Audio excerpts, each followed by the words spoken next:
আউল cutting হবে, যে কোনো সবজিকে কাটবেন এইভাবে কাট করবে।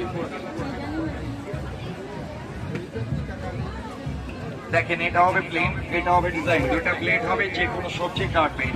সবজি কিভাবে ধরবেন আপনি দেখলে একটু সামনে চাপে, রাস্তাটা ক্লিয়ার রাখেন, এইভাবে কাট করবেন। এটা ভেন্ডি কাটবেন, পটল কাটবেন, কারেলা কাটবেন, টমাটার কাটবেন, সব এক মাপে কাটিং হবে। এইভাবে বেগুন কাটবেন, এইভাবে পাতলা পাতলা করে বেগুন স্লাইস করবেন, এক মাপে বেগুন স্লাইস হবে।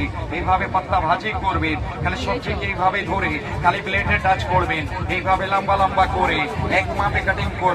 এইভাবে পাতলা ভাজি হবে, এইভাবে প্লেন চিপস করবেন।